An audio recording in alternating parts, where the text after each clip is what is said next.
Alright, what's up guys? Dapper here. It has been a minute since I have recorded some footage for you guys. So most of my content I have kind of pivoted a little bit and we've been playing a lot more Pioneer just because I feel like the current state of the modern metagame is very oppressive for certain creature decks and most creature decks really, especially when you're playing a tribal strategy.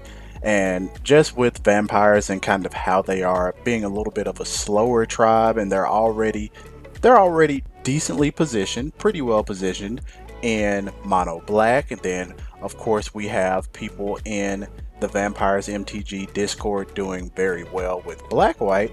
I've been always kind of drawn to blue black or Demir. So that's what we're playing here. Right now we're going to be playing a Goblins matchup, and afterwards I'm going to take a look and show you guys kind of how the deck is right now. But let's go ahead and get into the gameplay. So right away we see that the die roll. We're going to slide out here with a Watery Grave. Nothing to be played in this hand right now. Bound Craig. Alright, we saw that they're on Goblin, so we take the Krenko in game 1. Battlecry Goblin deployed for the opponent, so I think we're going to get a Gifted Aetherborn out here and Knight of Ebon Legion, just for some protection. We don't know exactly everything that's going to be in this deck, especially the fact Goblins getting haste and things like that. So we have to play a little defense here. The deck is more, as usual, it's more tempo mid-range anyway. I'm gonna drown that guy. Right. Let's hold up a little interaction here, see what our opponent does. Okay, deals damage directly to us with Hobgoblin Bandit Lord. Now we've got 5 mana, so 5 mana is very much the sweet spot for this deck. Once we have 5 mana, we can pretty much cast everything that we need to cast. We can cast our Nightveil Predator, we can cast our Evelyn, we can cast Sorin. Heck, we can play a creature and hold up interaction, so it's a lot that we can do once we hit 5 mana. Additionally, since we have 5 now, we can also activate Knight of Ebon because it takes 3 mana. I'm going to go ahead and counter this piece of crap. Get the heck out of here. Alright.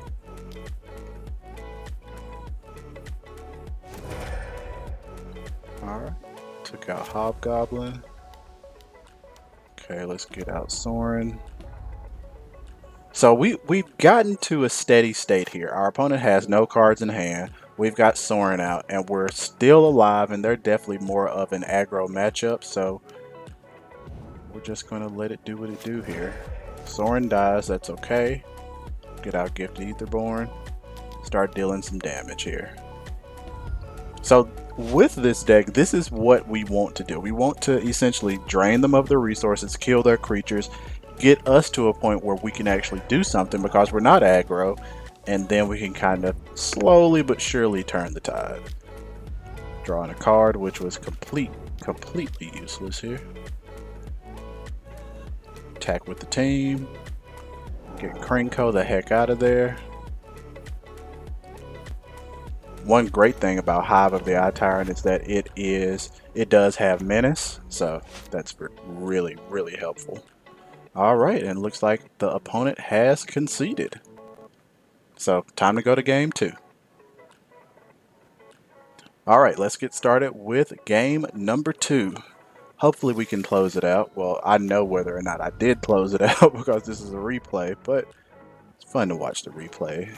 See things that I didn't see lines that I didn't see from the first time. Metallic Mimic. So Metallic Mimic is a really interesting card. It's actually a card that I've tried in a Merfolk deck before.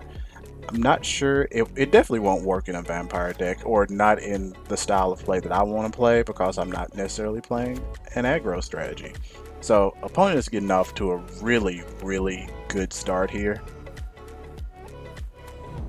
We're about to try to get some Death Touch guys out, so if they do want to get froggy and jump, then we can lay him down. So let's see.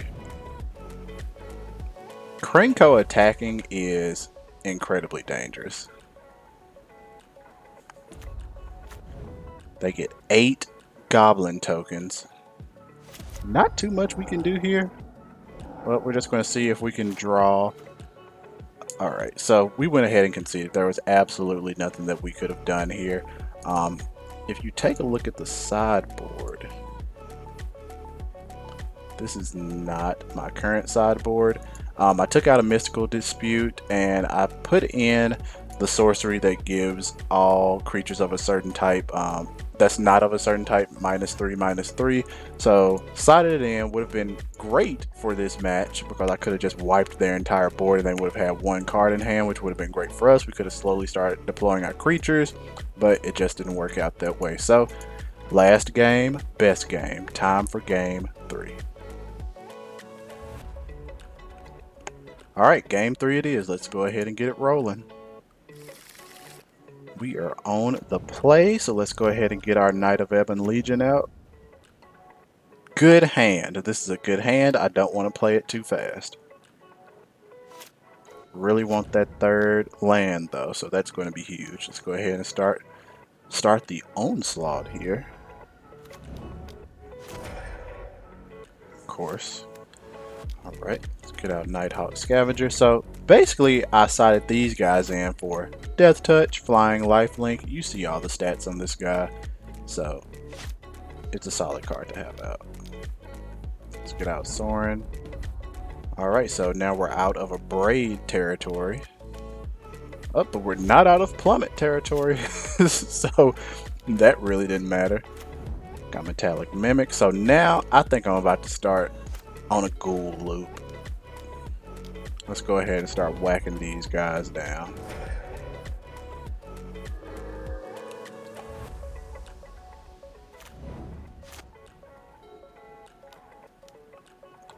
Another Mimic.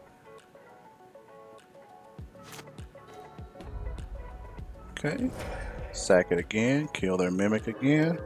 Now we're about to start taking some things. We sided in 2 of our Unmoored Egos, and we ended up taking our opponent's Qube 10 Street Kingpin just because it single-handedly won them the game last turn. Well, last match. Legion War Boss. Yep, you're about to die too, buddy. So at this point, the only thing that I care about is keeping my Silver Smoke Ghoul alive and having it available to be sacrificed. So right now we're holding up a bit of interaction just in case our opponent tries to do something. There we go, Colossus. Nope.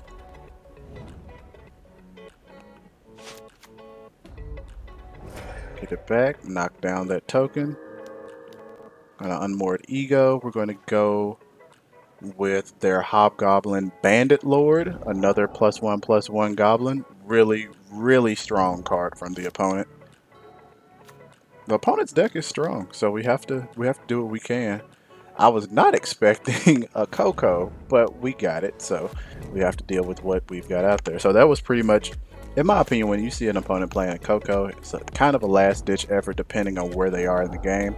That's kind of how I viewed this one.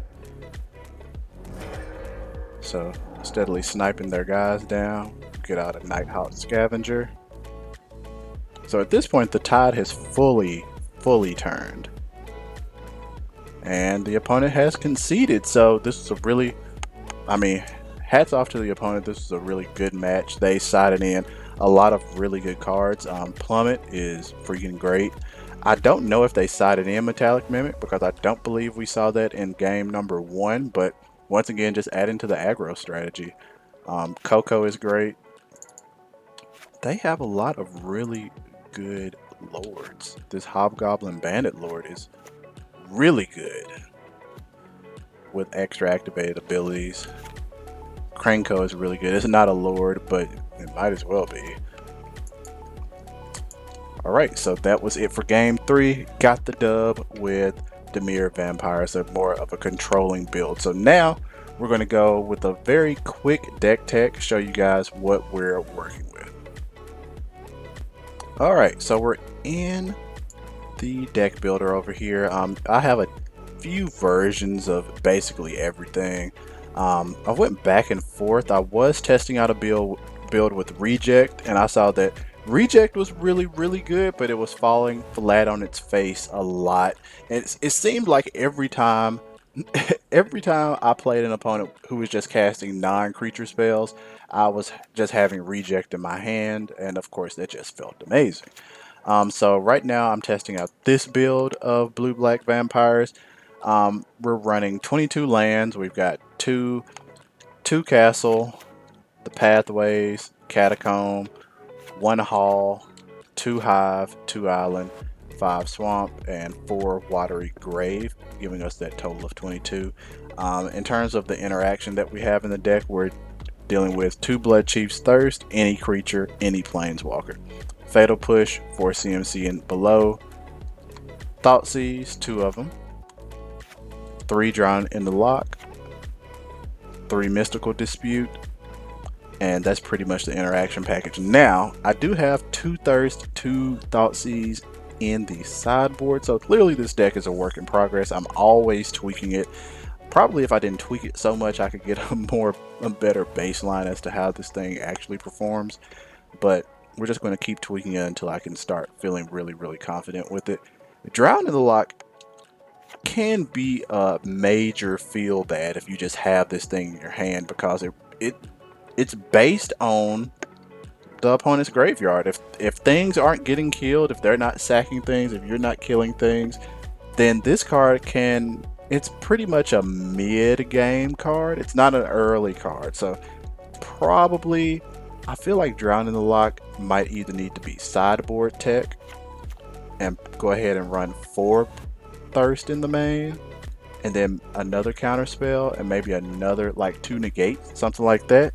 So basically do two of these Thirsts back in, remove 2 of these guys, put in a Dispute, then that'll just put us 4 and 4. So probably going to switch that out. Now, in terms of the creature package, I was running less creatures. I was running 20, but I kind of wanted to have a stronger base of creatures.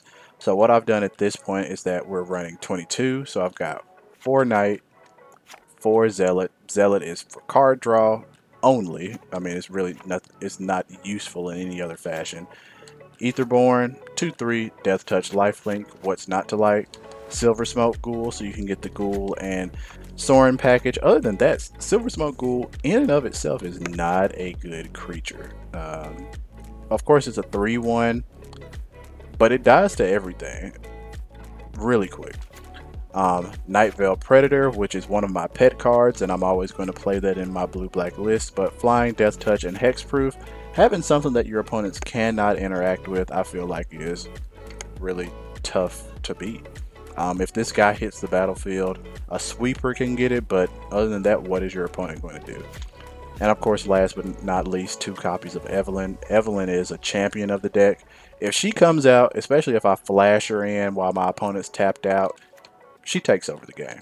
And then of course I have 4 Sorin. I feel like Sorin should be in every single vampire deck. That's my opinion. So now let's look at the sideboard. I do not feel like you guys can actually see the entire sideboard. So let's just take a picture of the sideboard and bring this guy over. There we go. So now you've got the sideboard and you can see absolutely everything. So if we're looking at the sideboard, we're running 2 Brazen Borrower, 2 Thirst, 2 Thoughtseize, 2 Scavenger, 2 Crippling Fear, great against other creature matchups, 2 Unmoored Ego, which is basically I think Necromentia is a different version, and of course we all know Surgical Extraction from Modern, things of that nature. Then Tormod's Crypt, just for all the Grease Fang nonsense that's running around. Exile that stupid graveyard. Gravedigger's Cage is also really good, but then Gravedigger's Cage would turn off my Silver Smoke Ghoul, so we don't necessarily want to run that. But that's a pretty quick deck tech.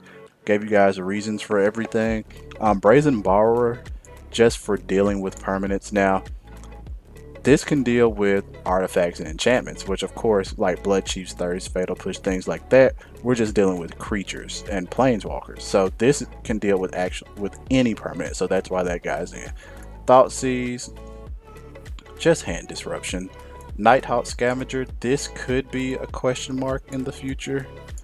2 Blood Chief's Thirst, I think that's really good. I did note that I might end up putting all these thirsts into the main board. Crippling Fear, creature matchups. Unmoored Ego, I think for what it does is that it's really, really good, and it can instantly take someone off of their game. We saw that happen in game 3 of the Goblins matchup. So yeah, thanks for tuning in. Dapper here, like I said.